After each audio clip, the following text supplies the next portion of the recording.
Hello. हाँ hello. नमस्ते। नमस्ते नमस्ते। हाँ। एक्चुअली मैंने कल कॉस्मोस एक ग्रुप है उस पे मैंने देखा कल, तो आप लोग वेद के बारे में बता रहे थे। हाँ हाँ। तो मैं थोड़ा सा उस पे अनसेटिस्फाई था क्योंकि आप लोग जो वेदा के बारे में बता रहे थे वो मुझे सही नहीं लग रहा था। तो क्या आप कुछ देर बात कर सकते हैं उस पे? या ओके। तो आपको किस पॉइंट पर लग रहा है कि वेद अच्छे हैं? क्योंकि वेद जो मैंने पढ़ा है उसमें ऐसा कुछ भी नहीं है, वो तो बिल्कुल सिंपल सी बुक है और उसमें ऐसा कुछ भी नहीं है कि जिससे उतनी ज्यादा इम्पोर्टेंस दी जाए उसको। आप चारों वेदों में कौन सा पढ़ चुका है? चारों वेदों को मैंने देखा है, तरह तरह के पब्लिकेशन है मार्केट में। देखो भाई, ये है ना, हाँ हाँ।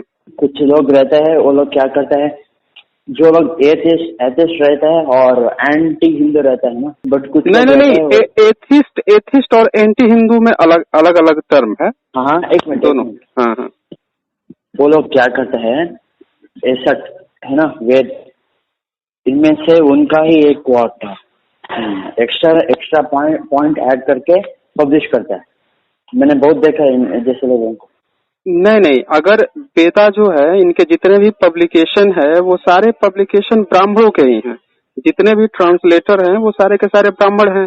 ऐसा तो है नहीं कि कोई अदर कास्ट या अदर कोई धर्म का, रिलीजन का जो बंदा हो वो उसको पब्लिश करा रहा हो।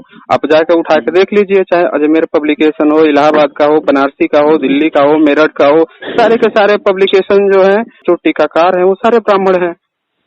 तो इसमें तो मिलावट की या जो आप कह रहे हो कि अलग होने की, वो तो संभावना ही नहीं है। एक मिनट, आप सिर्फ वर्ड्स पढ़े हैं और उनको अंडरस्टैंड करने का प्रयत्न भी किया है? एक्चुअली में क्या है ना कि जो भी पुरानी चीजें हैं जो ग्रंथों में लिखी गई है, आप वो संस्कृत में लिखी गई हैं, ठीक है? मैं बोलूँगा तो संस्कृत में लिखी गई हैं तो उसको आज की डेट में समझने के लिए आप उसको ट्रांसलेट करोगे। तो ट्रांसलेट करोगे तो आप क्या करोगे कि आप अपने हिसाब से उसको ट्रांसलेट करोगे। और एक होता है कि यूनिवर्सल ट्रांसलेशन, जो मान्यता होती है। जैसे कि आप देखो, जो आज आप ट्रांसलेशन बता रहे हो, ये आज से 100 साल पहले जो ट्रांसलेशन था उस समय जो किया था लोगों ने, उन्होंने उस समय जो संस्कृत का मतलब समझा उसका किया, उनने वही प्रचलन में था, उसी के अनुसार वो लोग अपने रीति रिवाज चलाते थे। लेकिन आज जब साइंस आ गया है, डेवलप हो गया है, तो आप क्या कर रहे हो कि उस साइंस के अनुसार उसके जो पर्यायवाची शब्द हैं, सिनोनिम्स है, उसको वहां पे फिट करके आप उसको बदल रहे हो। तो फिर मतलब बदलेगा ना। आप अगर उसका ट्रांसलेशन करोगे आज के हिसाब से, आज के इन्वायरमेंट को देख के, तो ट्रांसलेशन बदल जाएगा। क्योंकि संस्कृत के जितने भी वर्ड हैं वो सारे वर्ड तो पर्यायवाची भी हैं उसके। ये तो कोई ऐसा है नहीं कि ईश्वर की किताब हो कि एक चीज का एक ही मतलब है। आप कोई भी वर्ड है उसके 10 मीनिंग हो सकते हैं, 20 मीनिंग हो सकते हैं, 50 मीनिंग होते हैं। और अग्नि जो वेदा में इस्तेमाल हुआ है उसके तो 84 मीनिंग है। तो आप 84 मीनिंग में से कोई भी एक शब्द जो आपको जहाँ पे फिट करना हो वैसा फिट करके आप मतलब बदल सकते हैं।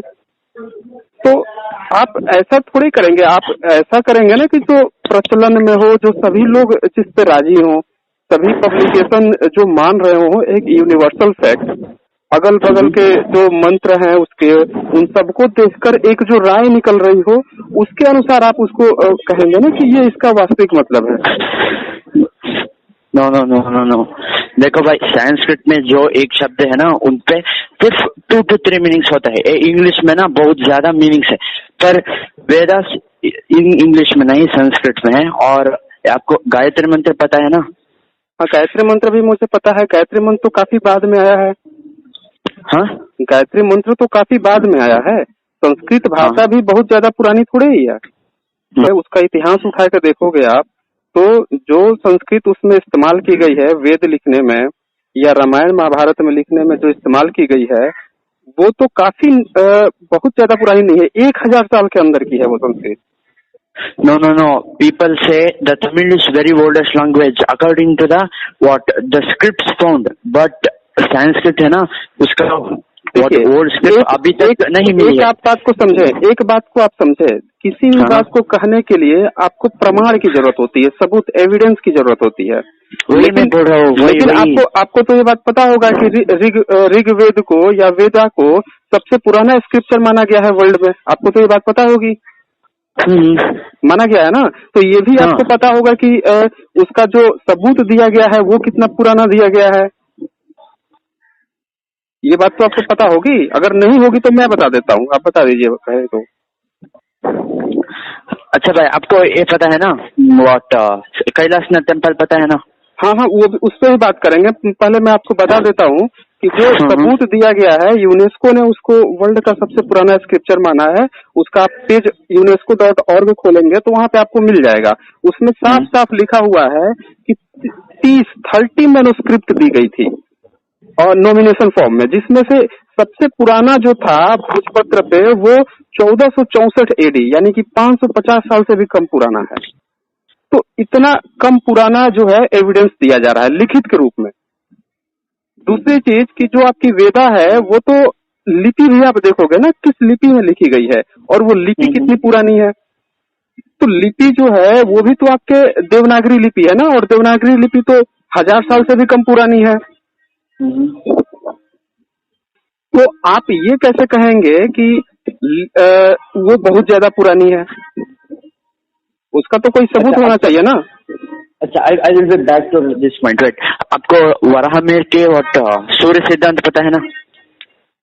देखिए, आप जो वराहमिहिर की बात करेंगे, कालिदास, आर्यभट्ट की बात करेंगे, वहां पे भी आपको ये बात ध्यान देना होगा कि इन लोगों का एविडेंस हम लोगों के पास है कि नहीं है। वेट। हाँ बताइए। हाँ, ओके, मैं पहले पॉइंट बताता हूँ। ओके, बताइए। आपको सूर्य सिद्धांत पता है ना? मैंने सूर्य सिद्धांत देखा है, लेकिन मैं इतना जानता हूँ कि सूर्य सिद्धांत बहुत पुराना नहीं है। ये इधर ही लिखा गया है, बताइए। उस सूर्य सिद्धांत में व्हाट है ना, उन्होंने लिखा है मार्स के व्हाट सरफेस में वाटर एंड आयरन का प्रेजेंस है, और नासा ने रिसेंटली पता किया है आयरन का प्रेजेंस अभी तक what they haven't discovered it. तो आपको ये बात समझनी होगी ना कि सूर्य सिद्धांत जो है, जिसका आप वराहमिहिर, आप कौन बता रहे हैं? वराहमिहिर बता रहे हैं लेखक। हाँ। तो आपको ये बात समझना होगा कि वराहमिहिर के कोई प्रमाण मिला है? वराहमिहिर के लिखा हुआ कुछ आज तक मिला है? आप ये सोचिए कि वेद का सबसे पुराना प्रमाण हमारे पास जो एक सिंगल भोजपत्र मिल रहा है वो 550 साल से भी कम पुराना है। और वराहमिहिर आप बताओगे कि गुप्त काल के थे, 6वीं-7वीं शताब्दी में ले जाओगे उन्हें कि उस काल के थे, तो उस समय का कोई प्रमाण मिला है? आपको ये देखना होगा ना। आप अगर कोई किताब इधर 50 साल 100 साल के अंदर लिख दो और उसके वर्ड बदल के, मतलब बदल के आप उसको बता दो कि हाँ हमारे किताबों में भी साइंस दिया है, ये दिया है, तो वो अलग मीनिंग निकल जाएगी, बिल्कुल अलग मीनिंग निकल जाएगी। अभी तो आपको ये साबित करना होगा कि जो सूर्य सिद्धांत आप बता रहे हो वह सूर्य सिद्धांत 6वीं शताब्दी या गुप्त काल की है भी कि नहीं है, या अभी लिखी गई है। आप मेरी अगर बात को समझ रहे हैं तो आपको ये बात ध्यान रखना होगा कि अभी तक जितने भी ब्राह्मण रहे हैं वो लोग 1000 साल से पहले की लिपि नहीं पढ़ पाए हैं, 14वीं शताब्दी तक की लिपि नहीं पढ़ पाए थे वो लोग। ये सारे अंग्रेज लोग, गुप्त काल की लिपि जो है वो सारी अंग्रेजों ने पढ़ी है 19वीं और 20वीं सदी में। आप अगर इतिहास पढ़ते हैं तो आपको ये बात खोजनी होगी कि जो गुप्त काल की लिपि है, मौर्य काल की लिपि है, या उस समय की जितनी भी लिपियां हैं उसको किसने पढ़ा था। तो आप पाएंगे कि ये तो सारा का सारा अंग्रेजों ने पढ़ा, ब्राह्मण लोग कभी पढ़ ही नहीं पाए। यहाँ तक कि जो ये आयरन पिलर है मेहरौली में, दिल्ली में, उसकी लिपि भारतीय कोई नहीं पढ़ पाए थे। अकबर ने बहुत प्रयास करवाया था, सारे ब्राह्मणों को बुलाया। ये लोग कहते थे कि हम तो जब से सृष्टि बनी है तब से हम चले आ रहे हैं, तब से हम संस्कृत लेके आ रहे हैं, लेकिन वो लोग भी नहीं पढ़ पाए। उसको पढ़ा इसने, एक अंग्रेज ने। तो आप ये तो देखो कि वो लोग क्यों नहीं पढ़ पाते थे। आप गुप्त काल को आप कहोगे कि गुप्त काल में वराहमिहिर थे, काली थे, आर्यभट्ट थे, कालिदास थे, आर्यभट्ट थे, तरह तरह के लोग, लेकिन उनकी लिपि तो ये लोग पढ़ ही नहीं पाते थे। तो आप कैसे कनेक्शन जोड़ देते हो? और कुछ मिला भी नहीं सबूत। आप ये भी देखिए कि ये सारी किताबें जो हैं देवनागरी लिपि में लिखी हुई है, और देवनागरी लिपि तो 11वीं-12वीं सदी से शुरू हुई है। तो उस समय ये लिपि भी नहीं थी कि आप कह सकते हो कि ये किताब उन्हीं की होगी। इसका तो मतलब यही है ना कि ये सारी किताबें अंग्रेजों के काल में लिखी गई हैं। No, it's older than that.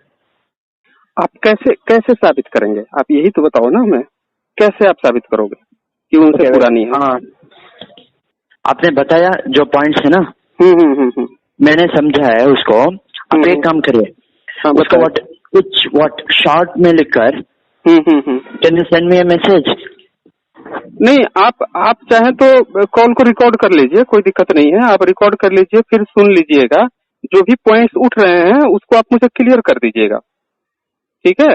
ये जो भी पॉइंट्स उठ रहे हैं कि ये जो घालमेल है, जो हमें बताया जा रहा है देवनागरी लिपि में लिखी हुई किताबों को कि ये पुरानी है। आप देखो, वेदा सारी की सारी लिखी हुई है देवनागरी लिपि में। आप ये देखो कि सम्राट अशोक जो है 2300 साल पहले शिलालेख लिखवाए थे पाली में, प्राकृत में। और वेदा जो है वो हमारे पास आज जो अवेलेबल है वो देवनागरी स्क्रिप्ट में है। उससे पहले ये लोग बताते हैं कि देवनागरी स्क्रिप्ट के पहले ये लोग वेदा लिखे ही नहीं थे, श्रुति परंपरा से लेकर आ रहे थे, ये लोग ये कहते हैं। तो आप ये बताइए। आप ये बोल रहे हैं कि Devanagari script is very what, it's not very old. मैं ये कह रहा हूँ कि अगर कोई ये कह रहा है कि वेदा बहुत पुरानी है, तो उसका कुछ लिखित प्रमाण उसके पास नहीं है। वो ये कह रहा है कि श्रुति परंपरा से लेकर आ रहे थे। वो ये कह रहा है ना, श्रुति परंपरा होती है ना भाई, कि सुनकर एक दूसरे पीढ़ी दर पीढ़ी सुना कर लेकर आना। यही तो कहते हैं। तो वेट। हाँ, देखो भाई, श्रुति और स्मृति है ना, दोनों अलग होता है। वेद स्मृति में आता है, श्रुति में नहीं। मैं समझ रहा हूँ, मैं नहीं कह रहा हूँ कि स्मृति है, वो मनु स्मृति है, ठीक है ना, वो श्रुति है। तो मैं यही कह रहा हूँ कि अगर कोई श्रुति परंपरा में लेकर आ रहा है, देवनागरी लिपि में लिख रहा है पिछले 500-600 सालों के अंदर में, तो वो कैसे उसका अस्तित्व हम मान ले कि 2300 साल पुराना है या 2500 साल पुराना है या उससे भी पुराना है? क्योंकि हमारे पास तो गुप्त काल में भी लिखावट हुई है, उसके पहले जो है मौर्य काल में भी लिखावट हुई है, बहुत सारे प्रमाण मिले हैं, सारे शिलालेख भी मिले हैं जो पाली प्राकृत में लिखे गए हैं। लेकिन ये लोग उस समय नहीं लिख रहे थे। और आप अगर ये कहते हो कि उन जो ये लिख रहे हैं आज की डेट में, उसमें बहुत साइंस था, बहुत ज्यादा साइंस था, उनने क्या क्या खोज रखी थी। तो आप ये देखो कि उनने इतनी सारी खोज कर ली थी और लिखावट कहीं नहीं मिला, और मिल भी रहा है तो देवनागरी लिपि में, जो 1000 साल के अंदर की है।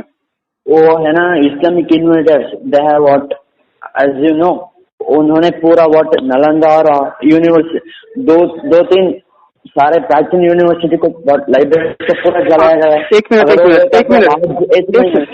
मिनट, नालंदा यूनिवर्सिटी जो है वो बौद्धों की यूनिवर्सिटी है, ये आप थोड़ा सा कंफर्म कर लीजिए। आप थोड़ा सा इसमें मुझे लग रहा है कि आप इसको ब्राह्मण यूनिवर्सिटी बताने का प्रयास कर रहे हैं। नालंदा यूनिवर्सिटी जो है, जितनी भी यूनिवर्सिटी भारत में पाई गई है उसमें ब्राह्मणों की यूनिवर्सिटी नहीं रही है, वो हमेशा ही बौद्धों की यूनिवर्सिटी रही है। Buddhism is also from Hinduism, ऐसे नो। देखिए, ये आपका कहना है। लोगों का, कुछ लोग जो हिंदू होते हैं वो बुद्ध को स्वीकार करते हैं, ठीक है, मैं ये नहीं कर रहा हूँ कि नहीं स्वीकार करते हैं, वो करते हैं। कुछ लोग उनका अवतार भी बताते हैं, लेकिन इसका कहीं भी मतलब नहीं है कि हिंदुइज्म बौद्धिज्म हिंदुइज्म से निकला है, क्योंकि हिंदुइज्म जो है ये काफी नया कंसेप्ट है। हिंदुइज्म जो है, हिंदुइज्म बहुत ही नया कंसेप्ट है। वो सनातन धर्म कह रहा था, आज अंग्रेजियों ने आकर उसे हिंदुइज्म नाम दिया है। नहीं, ये जो आप कह रहे हैं ना, जो सनातन भी बात कह रहे हैं, ये सनातन वर्ड बौद्ध वाले भी कहते हैं। उनके भी किताबों में लिखा हुआ है ना कि वो सनातन ही उनका धर्म है। तो ये आप किसी बौद्धिस्ट से बात करेंगे तो वो भी अपनी किताब में खुल कर दिखा देगा कि उनके भी किताब में सनातन लिखा हुआ है। तो ये बड़ा कंफ्यूजन सा है कि सनातनी आप अपने को कह रहे हैं या वो उनको कह रहे हैं। हिंदुइज्म जो है ये ज्यादा फेमस शब्द है, लेकिन हिंदुइज्म ज्यादा फेमस शब्द है, लेकिन हिंदुइज्म जो है वो काफी बाद में आया है, क्योंकि ब्राह्मण के किसी भी ग्रंथ में हिंदू शब्द नहीं है। ब्राह्मण है, क्षत्रिय है, वैश्य है, शूद्र है, हिंदू शब्द नहीं है। सनातन धर्म ही बोला है, नॉट हिंदू रिलीजन, कुछ भी नहीं है। A Hinduism, Shudra, this concept came after the British invaded India. आप जो कह रहे हैं ना कि सनातन है, तो सनातन का तो मतलब होता ही है कि आदिकाल से, लेकिन ये कहाँ लिखा हुआ है? उसमें कहीं भी, जहाँ पे भी आपकी जो वर्ष है, आप वेदा का, ऋग्वेद का अध्याय 10 का, ओके, तो उसमें साफ तौर पे लिखा हुआ है कि ये जो है ब्राह्मण जो है वो मुंह से पैदा हुए हैं, और क्षत्रिय जो है वो शोल्डर से पैदा हुए हैं, और वैश्य जो है वो जंघाओं से पैदा हुए हैं, और शूद्र जो है पैरों से पैदा हुआ है। तो ये बातें उसमें लिखी हुई हैं। तो अब ये आता है, लेकिन उसमें ये कहीं नहीं लिखा है कि ये चारों किसी एक धर्म के अंदर में है, या और उसका नाम क्या है? कौन? सनातन धर्म है, हिंदुइज्म नहीं है। नहीं, तो यही मैं बोल रहा हूँ ना कि ये सनातन कहाँ लिखा हुआ है? वेदों में तो कहीं लिखा हुआ नहीं है। वेद में तो संस्कृत शब्द का नाम नहीं है। I got it. You want to ask me where is the word Sanatan mentioned, right? हाँ, वेदा में कहीं ये शब्द है या बाद में सनातन आपने किया है? क्योंकि बौद्धों में तो सनातन शब्द है, लेकिन हिंदुइज्म में सनातन शब्द जो है वेदों में कहीं लिखा हुआ है? आप ये पता करें। अच्छा, मैं जरूर पता करूंगा उसे। हाँ। और कुछ है? हाँ जी। आपको एक कैलाशनाथ टेम्पल पता है ना? क्या चीज? कैलाशनाथ टेम्पल। कैलाश टेम्पल, हाँ सुना है मैंने, बताइए। जो साइंस है ना उसका वर्ड, आपको एक कार्बन डेटिंग पता है ना? हाँ, सब चीज पता है, बताइए। हाँ, उसका वर्ड कार्बन डेटिंग लिया है। That carbon dating cell tells that the stones used for the building of that, it is older than the carbon dating showed by the experiments. आज तक उसका what है ना, when it was built is not exactly discovered. मैं समझ गया आपके प्रश्न को, कि आप ये बताना चाहते हैं कि जो कैलाश टेम्पल बना हुआ है तो उसमें जो स्टोन्स हैं वो बहुत ज्यादा पुराने हैं, आप यही बताना चाहते हो ना? कार्बन डेटिंग बता रही है। हाँ, कार्बन डेटिंग है ना, वो ज्यादा एक्यूरेट नहीं हुआ है वहाँ, उसका साइंटिस्ट में भी वो द्वंद्व है उसमें। चलिए, अब आपको तो ये पता होगा कि जो कैलाश वो टेम्पल है, वो कैलाश टेम्पल कब बना था? ये आपको कुछ आइडिया है इसका? I don't remember that. ठीक है, मैं आपको बता देता हूँ। आप UNESCO.org खोलिए, वहाँ पे UNESCO.org, और वहाँ पे टाइप कीजिए एलोरा केव। फिर उसको जब आपको एक पेज आएगा, उसमें एलोरा केव दिया होगा, उसको ओपन कीजिएगा तो पूरा एक पेज आ जाएगा एलोरा केव का। उसमें ना, उसमें डिस्क्रिप्शन दिया होगा, उसमें लिखा होगा कि ये 7वीं से लेकर 10वीं सदी के बीच में, 6ठी से 10वीं सदी के बीच में बना है। और फिर वीडियो जो सेक्शन होगा उसका, उसको ओपन करें और उसको ध्यान से सुने। उसमें बताएगा कि वहाँ पे 3 तरह की चीजें पाई गई हैं। एक बौद्धिज्म के टेम्पल पाए गए हैं, दूसरा जैनिज्म के पाए गए हैं, और तीसरा ये कैलाश टेम्पल पाया गया है। और तीनों का समय भी बताएगा कि बौद्धिज्म 6ठी से 7वीं 8वीं शताब्दी के बीच में बना है, 6ठी 7वीं शताब्दी के बीच में। और कैलाश टेम्पल को बताएगा कि वह जो है 8वीं और 9वीं सदी के बीच में बना है, और जैन टेम्पल को 9वीं सदी में बताएगा। तो वहां पे बौद्ध जो है वो पहले बताएगा कि बौद्ध जो है वहां पे पहले टेम्पल बने हैं। तो अब आपको, और उसी के बगल में अजंता कैव भी है, ठीक है ना? मतलब अजंता कैव जो है उसको भी आप उसी पे सर्च कर लीजिए UNESCO.org में। वहां पे आपको मिल जाएगा कि बौद्धिज्म जो है वो तो ईसा से 100-200 ईयर्स पहले बनाना शुरू हुआ था, और पूरा बौद्धिस्टों का था वो। वहां पे हिंदुइज्म का भी नहीं मिलेगा, पूरा बौद्धिस्टों का। और गुप्त काल में भी बौद्धिस्टों ने वहां पे तरह तरह की मूर्ति बनाई बुद्ध की। तो आप ये पाएंगे कि जो कैलाश टेम्पल आप बता रहे हैं उनसे भी पुराना वहां पे पहले तो बौद्धों का था। अजंता पूरा बौद्धों का ही है, ईसा से भी पहले। लेकिन हिंदुइज्म का जो सबसे पुराना आप लोग बताते हैं कैलाश को, वह 8वीं और 9वीं सदी के बीच में सबसे पुराना वो पाया जाता है। तो फिर आप कैसे कहेंगे कि वहाँ के जो पत्थर के प्रमाण हैं वो हो सकता है कि बौद्धों ने पहले इस्तेमाल किया, क्योंकि उसको तो 6ठी और 7वीं शताब्दी में बता रहा है, और जो कैलाश टेम्पल आप बता रहे हैं वो 9वीं सदी का बता रहा है। सनातन ने बताया। हाँ जी। But why you are not considering it may be what of Hinduism? because as you know, Jainism and Hinduism, they both are originated from the Sanatan Dharma. Now it is different. What उन लोगों ने what Jainism और Buddhism को अलग किया है पहले से देखता। आप एक बात को ध्यान रखिए कि आप हिंदू में जितना भी शब्द इस्तेमाल करेंगे हिंदुइज्म में, वो सारे शब्द जो हैं बौद्धों में इस्तेमाल हुए हैं, जैनों में हुए हैं। जैसे आप कहेंगे कि हिंदुइज्म में रामायण की बात करेंगे, तो ये रामायण जो है जैनों में भी पाया गया है, जैनों से ही कॉपी किया गया है हिंदुइज्म में। और अच्छा, Jainism also tells that Lakshman killed Rama. हाँ, पूरा जैनिज्म जो है उसी का कॉपी पेस्ट है हिंदुइज्म, और कुछ बौद्धों से लिया गया है। उसमें हाँ, जैनों में पुराण पाया जाता है, इनने भी पुराण लिखा। जैनियों में इक्ष्वाकु वंश होता है, जिसके पहले जो है सबसे पहले ऋषभ देव थे, और इनने भी इक्ष्वाकु वंश बनाया रामायण में राम को, और उसको ये लोग कर लिए। ऋषभ देव का जन्म अयोध्या में हुआ था, इनने भी राम को अयोध्या में बता दिया। तो आप देखोगे कि 8वीं सदी से पहले जैनिज्म था, लेकिन हिंदुइज्म नहीं था। जो आप वैष्णोइज्म जो है, जिसको 10वीं 11वीं सदी के बीच में रामानुजम ने साउथ के तमिलनाडु के थे, उनने स्टेब्लिश किया था, जिसमें राम का कंसेप्ट आता है, कृष्ण का, विष्णु का कंसेप्ट आता है। ये तो काफी पुराना है, मतलब काफी पुराना नहीं है, 1000 साल के अंदर का है, उनने स्टेब्लिश किया था। अच्छा, वेट आप ये बताइए कि ग्रीक पता ही होगा। हाँ, पता है Greek. Compare both and tell me which is oldest, Hinduism और ग्रीक सिविलाइजेशन। तो एक चीज तो आप ये जान लीजिए कि भारत का जो कल्चर है, ठीक है ना, उसको आप हिंदुइज्म समझ रहे हैं। जो भारत का कल्चर है, देखिए भारत का जो ये कल्चर है, जो भौगोलिक स्थिति है, इसको आप अगर ये सोच रहे हैं ना कि ये हिंदुइज्म है, तो ये आज की डेट में आप सोच रहे हैं। इतिहास के बारे में बहुत घालमेल हुई है। आप देखेंगे कि बुद्धा काल से पहले का कुछ भी नहीं मिला है। सिंधु सभ्यता घाटी मिलती है, उनसे पहले बीच का 1000 साल में कुछ मिलता ही नहीं है।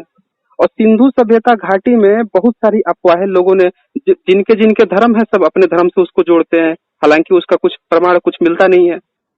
और बुद्धा काल के तो इतने प्रमाण मिल गए कि उन्हें लाइट ऑफ एशिया कह दिया गया, ठीक है ना। अच्छा, अब ये बताइए, कंपेयर किया ना, ग्रीक इज ओल्डेस्ट और बुद्धिस्ट ओल्डेस्ट? ग्रीक जो नहीं, बुद्धिस्ट का तो फिक्स है ना कि ये 2500 साल पहले हुए हैं।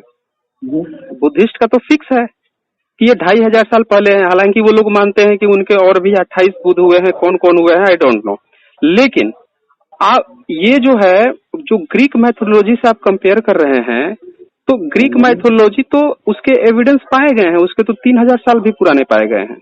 आपको ये भी पता होना चाहिए कि वामना, what avatar of Vishnu, it completely it says that the king देखिए एक चीज what he sent Patalok and he was also समझ रहा हूँ। आप मेरी बात को समझे, आप बिल्कुल आसानी से बोलिए, हिंदी में बोल लीजिए, कोई दिक्कत नहीं है, ठीक है ना, कोई दिक्कत नहीं है। आप साउथ से हो भाई?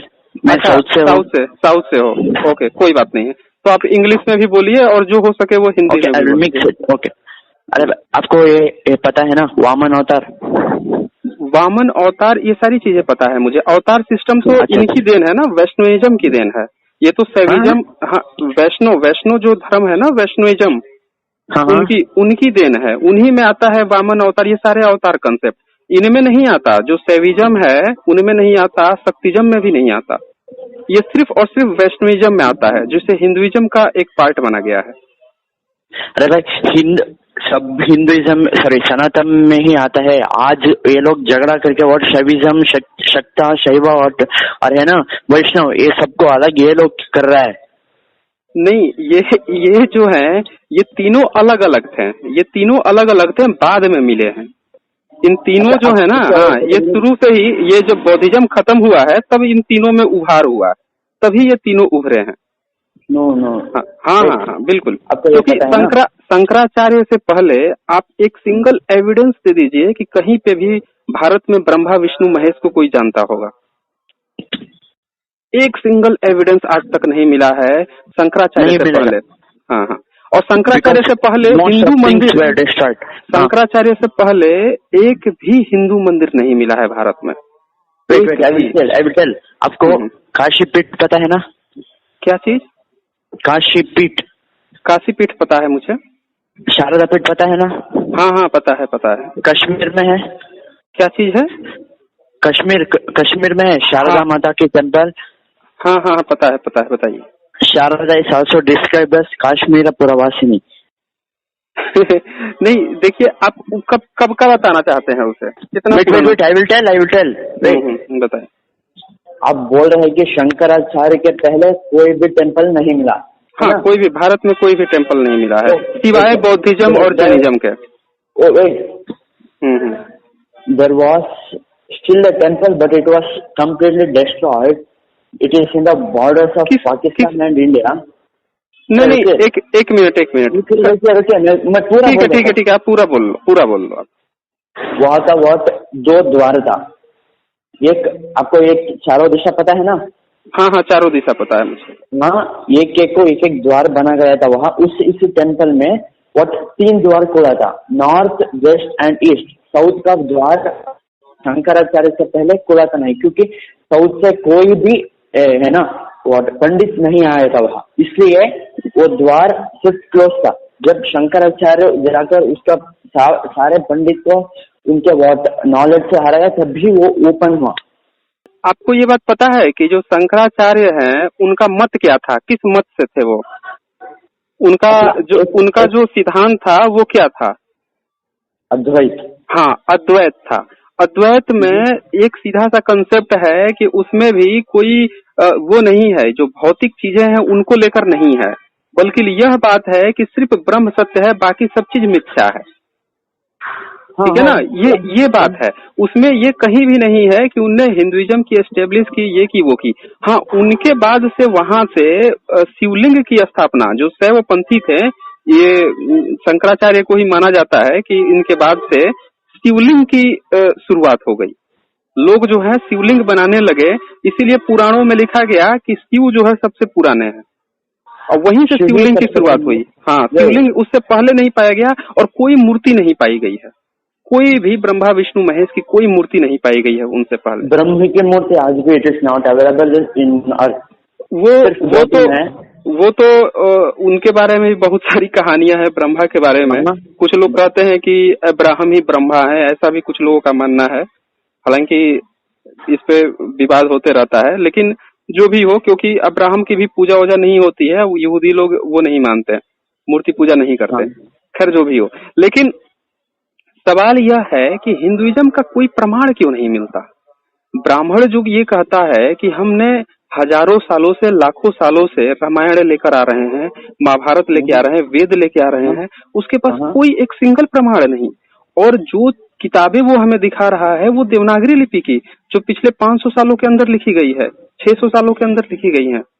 आपको ये भी पता होना चाहिए कि जब है ना इस्लाम भारत में आया था, हाँ, वो लोग ब्राह्मण लोगों को टॉर्चर किया, वेद और पुराणों को एडिट करने बोला कि इस्लाम का भी वो ऐड करे। और आई एम नॉट टेलिंग सबके सब हुआ, पर हाफ इज डिस्ट्रॉयड।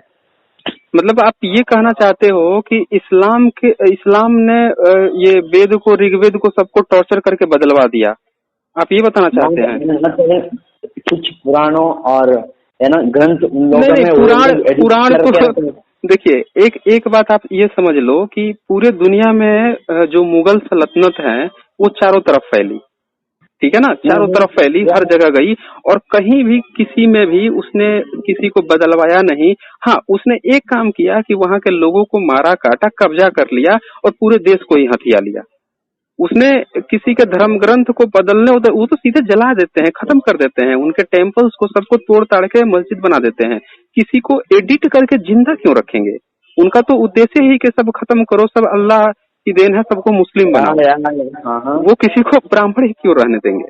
आपने अगर लेनपुल इतिहासकार हैं, उनका कथन पढ़ा होगा, तो उनने ये लिखा कि ब्राह्मण जो हैं वो मुगलों के पास गए थे और उनने कहा कि हम भी आप ही की तरह विदेशी हैं और इसीलिए हम आपकी तरह हैं, तो उनने उनका जजिया कर माफ कर दिया था। ब्राह्मण जजिया कर नहीं देते थे। ये लेफ्टिस्ट थियरी है। कोई बात नहीं, चलिए आप अगर नहीं मानते हैं तो हम हटा देते हैं, कोई बात नहीं है। लेकिन लेनपुन इतिहासकार ने ऐसा लिखा है। अंग्रेजों के समय में भी देखा गया, ये भी देखा गया कि मुगलों के काल में ब्राह्मण लोग सबसे ज्यादा मंत्री हुआ करते थे इनके, मुगलों के। अकबर के जो नवरत्न थे उनमें आप देख लीजिए, आप तुलसीदास को देख लीजिए, तुलसीदास भी उनके वो थे, सबसे ज्यादा शागिर्द थे, लिखते थे। राम मंदिर कहा जाता है कि बाबर जब आया 1526 में और 1528 में राम मंदिर तोड़ा गया, ऐसा लोग कहते हैं। लेकिन आप ये देखेंगे कि उसी समय तुलसीदास थे तो उनने कहीं भी अपने की लेखनी में कुछ भी नहीं लिखा। राम के सबसे बड़े भक्त थे, रामचरितमानस भी लिखे, लेकिन उसका कहीं भी मेंशन नहीं किया कि उनके अयोध्या में कुछ तोड़ताड़ किया गया। ये भी देखा गया कि जो बाबर का बेटा था हुमायूं, तो बाबर का बेटा जो हुमायूं था, उसको बाबर के जब 1530 में मर गया बाबर, तो उसे भी दिल्ली छोड़ना पड़ गया हुमायूं को, और फिर वो अपनी जान बचाकर राजस्थान में रहा था। और राजकोट में राजपूत राजाओं ने उसे अपने यहाँ रखा था, तब उसका एक बच्चा हुआ था जिसका नाम अकबर था। तो अब ये बताइए कि अगर हुमायूं का पिता राम मंदिर तोड़वाया होता तो उसके बेटे को राजपूत राजा जो क्षत्रिय थे वो लोग उसको अपने यहाँ पनाह देते। तो ये आपको नहीं लगता कि ये कितना बड़ा घालमेल है? There was some misunderstanding. तो पूरा हमें पता नहीं है क्या हुआ है, क्योंकि बहुत ज्यादा मैं बता रहा हूँ, यही बता रहा हूँ मैं। आप अभी देखिए, आप एक बात याद रखिए कि आप ब्राह्मणों को ये मान रहे हैं कि मुगलों ने उनके गर्दन पे तलवार रख के उनसे वेदा और तरह तरह की किताबें एडिट करवा दी, तो आप ये भी मान के चलिए कि आप ब्राह्मण की बात पे कैसे विश्वास कर सकते हैं? वह 1000 साल के अंदर की लिपि में आपको किताब दे रहा है, बता रहा है कि ये लाखों साल पुरानी है। वह सिंधु सभ्यता घाटी के बारे में कुछ नहीं बता पा रहा है, मौर्य काल की लिपि नहीं पढ़ पा रहा है, गुप्त काल की लिपि नहीं पढ़ पा रहा है, वह 1000 साल पहले की कुछ भी नहीं जानता है, और वो बता रहा है कि वो सीधे श्रुति परंपरा में लेके आया है। बताइए, उस समय सब लोग लिखवा रहे थे, शिलालेख लिखवा रहे थे, सब लोग लेखनी कर रहे थे, और ये बता रहा है कि इसके किताबों में बहुत ज्यादा विज्ञान है, ये है वो है। और इतने विश्वविद्यालय थे भारत में बौद्धों के, नालंदा था, तक्षशिला था, विक्रमशिला था, इसमें ब्राह्मणों का कोई नामो निशान नहीं है। इसमें पाली भाषा पढ़ाई जाती थी और क्षेत्रीय भाषा पढ़ाई जाती थी, उसमें इनका कहीं कुछ नहीं मिला। तो आप कैसे विश्वास कर सकते हैं इनकी बातों पे? सवाल ये है ना कि आपको बहुत ज्यादा इसमें स्टडी करने की जरूरत है। आप किसी भी धर्म ग्रंथ को देखकर, हाँ, किसी भी धर्म ग्रंथ को देखकर वो कुछ भी बता दे, हम नहीं विश्वास कर सकते ना। हाँ, okay, I agree with this. और ये और एक पॉइंट है। हाँ जी, बताएं। आपको बिग बैंग थ्योरी पता होना चाहिए, है ना? मुझे आइडिया है समथिंग, जितना लोगों को एक थोड़ा सा साइंटिफिक आइडिया होता है उतना है। अगर नहीं भी होगा तो मैं देख लूंगा, आप बताएं। हाँ, बिग बैंग में क्या कहा जाता है कि अब ये आपको पता है ना, दे हैव टोल्ड यूनिवर्स है ना 13.8 बिलियन ईयर्स ओल्ड है। हाँ, बताते जाइए आप। हाँ, ओके। कुछ मंथ पहले उन्होंने एक स्टार को डिस्कवर किया। उसका नाम MES से स्टार्ट होगा, मुझे अभी नाम याद नहीं आ रहा है।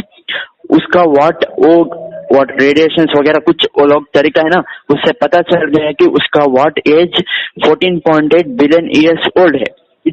वो क्या बोलता है कि है ना, यूनिवर्स का एज हमने आज तक प्रेडिक्ट किया था और गलत है। अच्छा, ठीक है। और बिग बैंग थ्योरी क्या बोलता है, पहले कुछ भी नहीं था, टाइम भी नहीं था, सिर्फ एक प्रिमोडियल बॉल ऑफ फायर था। उसका न्यूट्रिनोस और पोल्यूशन की वजह से सब कुछ शुरू हुआ, यूनिवर्स एक्सप्लोर हुआ, आज भी हो रहा है ना। वो एक मिरेकल स्वरूप में था। और है ना, वेद में ये भी कहा जाता है कि शिव है ना, शिव मिरेकल स्वरूप है और उससे भी सब कुछ हुआ है। और ये भी देखो, शिव ने व्हाट नटराज स्वरूप है ना, उसका तांडव नृत्य से यूनिवर्स को क्रिएट किया गया है। देखिए, एक बात आप इस बात को समझें कि आप शिव को एस्टेब्लिश आज की डेट में कर लीजिए, या आज की डेट में किसी काल्पनिक कैरेक्टर को आज आप क्रिएट कर लीजिए। फिर आप क्या कीजिए कि साइंस की स्टडी कीजिए, और साइंस में जहां कहीं कोई आपको लूप दिखे, हालांकि वो लूप होल हो या ना हो, लेकिन आपको कहीं भी अगर ऐसा लग रहा हो कि लूप होल है, वहां पे इसको ले जाकर आप फिट कर दें तो आपको बिल्कुल उसी तरह से दिखेगा, क्योंकि आपको माइंड उसी तरह से प्रेषित कर रहा है। अब आप ये सोचिए कि जिस शिव का, ब्रह्मा विष्णु का हमारे पास 1000 साल पहले का कोई एविडेंस नहीं है, हम लोग इसे सीधे उठा के बिग बैंग के ऊपर ले जाकर फिट कर रहे हैं। क्यों? क्योंकि हमारे पास यही दर्शन है। अगर आज की डेट में एक मुस्लिम से पूछा जाए तो वह अपने इस्लाम, अल्लाह, इब्राहिम और किसको किसको ले जाकर वहां फिट कर देगा।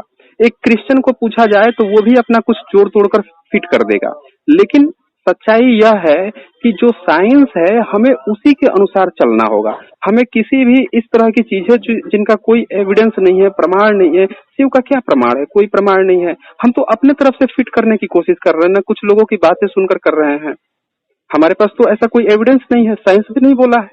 ये तो किसी और ने एक लूप होल, उसको लग रहा है कि ये कोई लूप होल है, पता नहीं है भी कि नहीं है, तो वो उसे फिट करने की कोशिश कर रहा है। अच्छा, एक प्रश्न और था कि अब मैंने कल देखा कि हनुमान चालीसा पे भी आप लोग बात कर रहे थे कि हनुमान चालीसा में सूर्य की दूरी बताया गया है, तो वो भी सही नहीं है। आपको क्या लगता है कि वो सही है? ओके, इसमें कुछ मिसअंडरस्टैंडिंग भी है। ओके, क्या होता कि हम लोग इंडियन स्टैंडर्ड मेट्रिक फॉलो कर रहे हैं ना, means 1 metre is equal to क्या होता है ऐसा, यूनिट का उसमें सबसे बड़ा गलती जो है यूनिट का है। Metric unit. ऐसे भी योग वेद काल में संस्कृत है ना, उसका स्टैंडर्ड से भी यूज करते थे। वन योजना मीन्स क्या है, 1 युग मीन्स ऐसा ऐसा बोलता था। अब ये तो क्या किया कि उससे उनका एक्सप्लेनेशन को देखा और साइंस के साथ कंपेयर करे, दोनों इट मैचेस बोथ। देखिए, एक चीज तो आप इस बात को समझिए कि जो हनुमान चालीसा है उसको हमने क्या किया कि आंकड़ों के दम पर फिट करके और जो साइंस ने डिस्टेंस फाइंड आउट किया उसके साथ जोड़ दिया है। ठीक है, आपने देखा होगा कि हनुमान, जो तुलसीदास है जिनको कहा जाता है कि इन्होंने ही हनुमान चालीसा लिखी है, तो तुलसीदास के किसी भी लिटरेचर में कहीं भी नहीं लिखा है कि उनने सूर्य से इसकी दूरी बताई है, बल्कि वह जो बता रहे हैं हनुमान चालीसा के बारे में जो लिख रहे हैं उसमें वो साफ तौर पे बता रहे हैं उसके अगले श्लोक में ही कि वह एक फल की तरह है, उसको लिल्हो ताही फल जानू ऐसे करके है, वो फल की तरह समझ रहे हैं और फिर उसको खा लिए। तो वो जो बता रहे हैं, और फिर दूसरे लिटरेचर में कहीं भी उनने नहीं लिखा कि उनने उसके डिस्टेंस को कैलकुलेट किया है या जाना है। अगर आप एक बात को समझें, मेरी बात को समझिए, अगर किसी बंदे को डिस्टेंस पता है, ठीक है ना, कोई भी बंदा होगा, अगर उसको डिस्टेंस पता है तो उसका कुछ न कुछ उससे जुड़ाव होगा। जैसे एक आइंस्टीन है, आइंस्टीन को अगर ये कहा जाए कि उन्होंने इतिहास के क्षेत्र में बहुत बड़ी खोज कर दी तो ये कितना सुनने में अजीब लगेगा। उसी तरह से तुलसीदास एक लेखक थे, एक भक्त थे, उनका साइंस से किसी चीज की दूरी मापने में क्या मतलब था? वो मैं टेक्निकल टर्म अभी नहीं बता रहा हूँ, मैं यूनिट की जो गलती है ना, सबसे बड़ी गलती कि जो युग का वो लोग मतलब ईयर्स में होता है और ईयर्स भी वो नहीं लेते हैं। वो क्या करते हैं कि चारों युगों को मिलाकर एक स्पेशल किसी देवता का ईयर्स काउंट करते हैं। फिर उस ईयर्स में भी वो क्या करते हैं कि ईयर्स में डेज होते हैं, मंथ होता है, फिर ये वीक्स होते हैं, आवर होता है, डेज होता है, इसको भी नहीं काउंट करते। वो फाइनली सेकंड में आएगा, आवर्स में आएगा, मिनट में आएगा, या डेज में आएगा, ईयर्स में आएगा, या देवता के ईयर्स में आएगा। वो पूरी एक बहुत बड़ी उसमें लूप होल है। इस सबको मैं नेग्लेक्ट भी कर दूं तो भी सबसे बड़ा सवाल ये उठता है कि तुलसीदास का मैथ से, साइंस से क्या रिलेशन था? उनके किसी भी लिटरेचर में आज तक नहीं देखा गया कि उन्होंने एक सिंगल वर्ड भी कहा हो कि उन्हें साइंस के बारे में या किसी चीज की डिस्टेंस कैलकुलेशन के बारे में कुछ भी आइडिया हो। न उनके समकालीन किसी में देखा गया ऐसा कुछ कि किसी ने कहा हो कि उनने सन की डिस्टेंस या मून की डिस्टेंस फाइंड आउट की हो। उसमें थोड़ा मिसकंफ्यूजन ये वो चीज है ना कि आप किसी भी दोहे को आप क्या करते हैं कि अपने हिसाब से, अपने स्वेच्छा से, आंकड़ों का खेल होता है ना, 9 जो मैजिक नंबर माना जाता है, इधर उधर हेर फेर करते हैं कि भैया आप 2-4 नाम बता दो, आप 3 नाम बता दो, जोड़ तोड़ करके हम कुछ मैजिक खेलते हैं। तो ये नंबर गेम्स है, इसका साइंस से क्या लेना देना है? अगर आप साइंस से जोड़ोगे कि उनको पता था, तो सबसे बड़ा सवाल ये उठता है कि उनकी और क्या क्या उपलब्धियां रही हैं। क्या उनको भी पता था कि उनको साइंस आती है, उनको डिस्टेंस पता है? सबसे बड़ा सवाल तो यही उठेगा। अच्छा वेट, ओके, मैं अभी बोलूंगा, नहीं तो मुझे भूल जाएगा वो। ठीक है पूछे। ऋग्वेद के एक हाइम है, ओके, तुलसीदास को छोड़ो, ऋग्वेद का एक हाइम है, ओके, उसमें ये लिखा गया है, मुझे फिर से बताएं मुझे। ऋग्वेद है ना, ऋग्वेद, हाँ ऋग्वेद, ओके, ऋग्वेद, उसमें एक हाइम है, ओके, एक मंत्र है। हाँ, उसमें ये लिखा गया है कि तरानिर विश्वधरस्तनो ज्योतिर्दशैः सूर्या विश्वाम वासिरोचनम, ओके। तो इसका क्या मतलब निकाला है आप लोगों ने? इसका व्हाट है ना, हाँ, विच मीन्स सूर्य है ना, वो क्या आपका उसमें वो सूर्य के वर्णन किया गया है कि वो लाइट का एक सोर्स है एंड एक रेडिएंट रियलम है, ओके। और उसमें ये भी बोला है, सनलाइट है ना, वो क्या करता है कि आपको ये पता है कि sunlight takes 8 minutes to travel to earth, okay. आप बताते जाइए, मैं सुन रहा हूँ। ओके, इस सनलाइट उसमें क्या बोला है कि ये है ना योजना, योजना, ठीक है। योजना stands for 2202 योजना से हाल से निमिष। अच्छा, आप वो स्पीड ऑफ लाइट की बात कर रहे हैं? हाँ वही। तो देखिए, सबसे पहला बात की जो आप ऋग्वेद का बता रहे हैं ना स्पीड ऑफ लाइट की, वो कहीं भी ऋग्वेद में स्पीड ऑफ लाइट की बात ही नहीं है। सायण जो मंत्री थे आपके यहाँ हरिहर और बुक्का साम्राज्य के 14वीं शताब्दी कट हुआ था। हाँ, मैं वही कह रहा था कि आपने कट कर दिया था क्या? नहीं, नेटवर्क प्रॉब्लम से हुआ था। अच्छा, कोई बात नहीं। तो मैं ये बता रहा हूँ। हाँ बताएं। अच्छा भाई, अभी मुझे जाना है, मैं बाद में कॉल करता हूँ, ओके। अच्छा, ठीक है।